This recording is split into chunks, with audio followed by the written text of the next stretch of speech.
ചെറിയ പെരുന്നാളിന്റെ മൊഞ്ചേറും മൈലാഞ്ചിയുമായി ചൂരൽമലയിൽ നിന്നൊരു കുട്ടി സംരംഭക. അതിജീവനത്തിന്റെ മാതൃകയായി +2 വിദ്യാർത്ഥി നസ്ല ഫാത്തിമയാണ് മൈലാഞ്ചി സ്വന്തമായി നിർമ്മിച്ചു വിൽക്കുന്നത്. ഓൺലൈൻ വഴിയുള്ള വിൽപ്പന ഇപ്പോൾ തകൃതിയായി പുരോഗമിക്കുകയാണ്.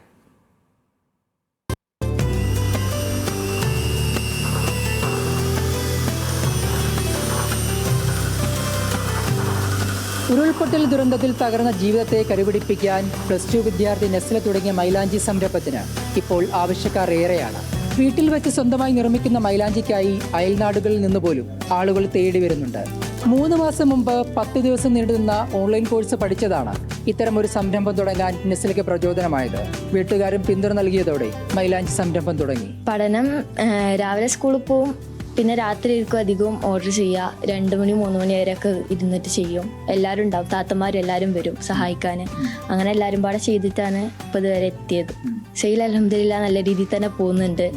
എല്ലാവരും ഭയങ്കര സപ്പോർട്ടാണ്.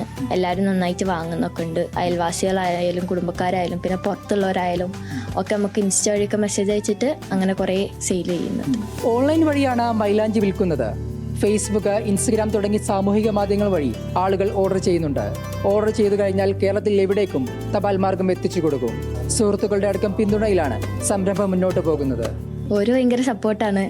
ഓരോ പിന്നെ എല്ലാ കാര്യത്തിനും ഇങ്ങനെ ഒപ്പം വരാനും എവിടേക്കൊരു സാധനം വാങ്ങാനോ അല്ലെങ്കിൽ മൈലാഞ്ചി ഇട്ട് കൊടുക്കാനും പോകുന്നുണ്ട്. അപ്പം അതിനൊക്കെ ആണെങ്കിൽ ഓരോ ഇടക്കിടക്ക് വരും. പിന്നെ അതേപോലെ ഇൻസ്റ്റയിൽ മെയിൻറ്റെയിൻ ചെയ്യാൻ ഓരൊക്കെയാണ് സഹായിക്കുന്നത്. അതേപോലെ കാക്കമാർ എല്ലാവരും പാടെയാണ് ഇൻസ്റ്റ മെയിൻറ്റെയിൻ ചെയ്യുന്നത്. ഉരുൾപൊട്ടൽ ദുരന്തത്തിൽ കുടുംബത്തിലെ 30 പേരെ നഷ്ടമായ വേദന സഹിച്ചാണ് നസ്ല ഫാത്തിമയുടെ കുടുംബം കഴിയുന്നത്. ഇപ്പോൾ കൽപ്പറ്റയിലെ വാടക വീട്ടിലാണ് താമസം. ഉള്ളുനീറുന്ന വേദനയിലും നഷ്ടപ്പെട്ട ജീവിതം തിരികെ പിടിക്കാനുള്ള നസ്ലയുടെ കുഞ്ഞു സംരംഭം കയ്യടി അർഹിക്കുന്നതാണ്. ക്യാമറമാൻ റിൻഡുവിനോടൊപ്പം ആഷിഖ് റഹ്മാൻ, ന്യൂസ് മലയാളം, വയനാട്.